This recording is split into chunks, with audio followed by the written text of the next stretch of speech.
everybody, today I'm going to be doing another Konad nail art tutorial, and this time I'm going to be using designs from the Konad M59 plate. It features some bows, snowflakes and heart designs. Today I'm going to be using one of the snowflake designs for this tutorial, and if your nails are longer than mine you will probably end up getting away with more than one stamp design on each nail, but because my nails aren't particularly long, I'm just going to use one stamp. I don't want my manicure to be too busy and too overcrowded, but obviously it's entirely up to you what you choose to do. And then today I'm going to be using these polishes, and for my accent nail on my ring finger I'm going to be using Beth's Blue by Model Zone. I am then going to be using, for the rest of my nails, China Glaze for Audrey, which is a fantastic Tiffany blue colour and it's part of their core line. And you can get China Glaze nail polishes in the UK from Sally's or Amazon if you don't have a Sally's near you.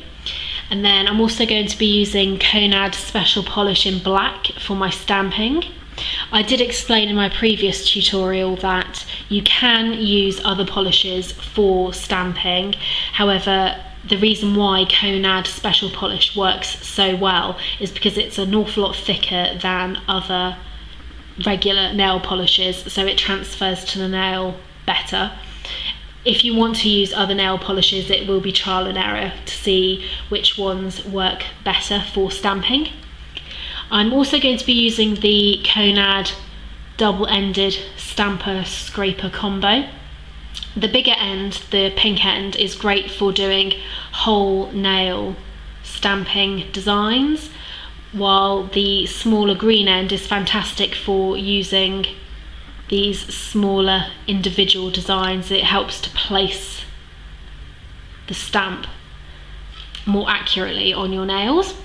So I'm going to be using that one, and it also has the scraper on the end. And then once I have done the stamping, I'm going to be using Seche Vite Fast Dry Top Coat to seal in the design, and this is fantastic for leaving a gorgeous glossy finish on the nail. I'm also going to be using an old makeup brush to do any cleanup for any paint that may have transferred onto my skin. This is just a Real Techniques makeup brush that I got in a set that I've never used. So if you're going to use a makeup brush, make sure it's one that you don't use on your eyes. Alternatively, you can use cotton buds. I'm also going to have some makeup, no I'm not, I'm going to be having some nail varnish remover to hand to tidy up any mess that I've got onto my skin. And then this is optional, but it's just quite a nice treat to have afterwards, some hand cream, hand lotion.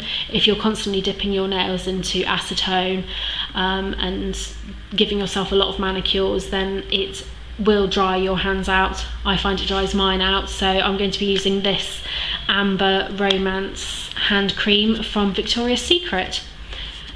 So what you're going to do is paint your nails with 2 coats of your chosen nail polishes and wait for them to dry before we move on to the next step. Okay, so once you have given yourself a manicure of your chosen nail polish, 2 coats, wait for it to completely dry before you move on to the next step, which is of course your stamping. I have already set my workstation up, cleared everything out the way, and just got the things that I'm going to be using for the next step. I've soaked a cotton round in the nail polish remover. This is great for just cleaning off your plate and your stamper in between each nail for the stamping. Okay, so what you're going to do is get your special polish or your thick nail polish, whichever you find works best for you.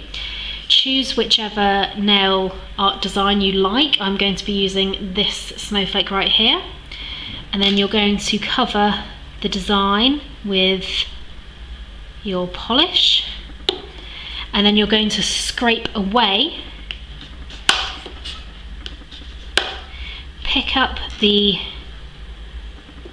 design. As you can see, it's transferred onto the stamper And then you need to work quite quickly at this point because the polish does dry quickly, and then stamp it onto your nail. And as you can see, it's transferred from the stamper to the nail. So we're going to do that again one more time. You clean off your stamper with your nail polish remover on the cotton wool round, and then the same with the plate. You just want to remove any leftover polish that has been left on there. And then you want to get your polish again, paint it onto the plate, then scrape away,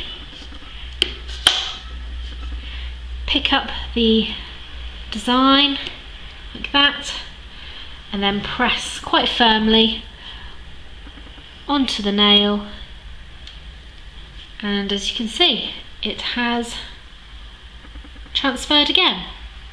So what you want to do is do that to all your nails, obviously on both hands, and then we'll move on to the final step. Okay, so after you have applied your top coat, you're going to want to clean up any mess you've made, and as you can probably tell, I have made a lot of mess.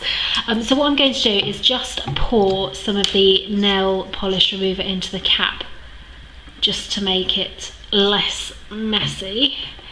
And then either using your cotton wool bud or your old makeup brush, just dip that into the polish, and you just want to start cleaning up around the edges, especially where you've got any of the black polish that's transferred from stamping. And using a small makeup brush like this, I find does make the cleanup process a lot more precise.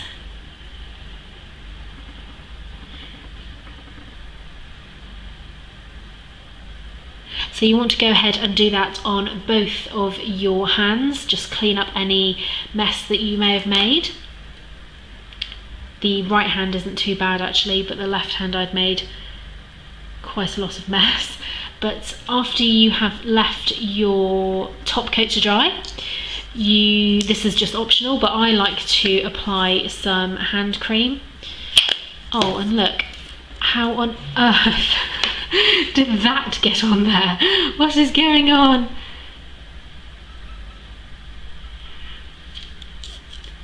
And if, like me, you do get your nail polish everywhere, how messy am I?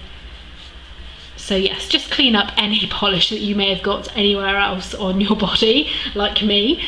And yes, for the final step, I'm going to be using this Amber Romance hand and body cream from Victoria's Secret.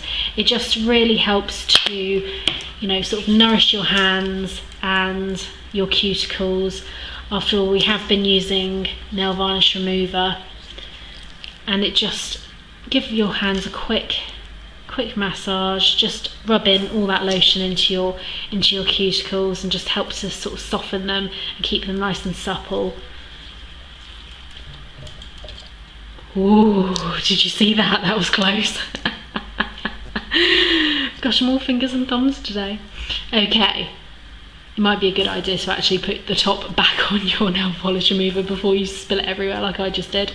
Okay, so after you have done all those steps, you will be left with a manicure that looks a little something like this. As you can see, the Konad nail art design has transferred quite well onto my nails. And I will insert all the products that I've used into the information box below, and of course I will insert some pictures as well.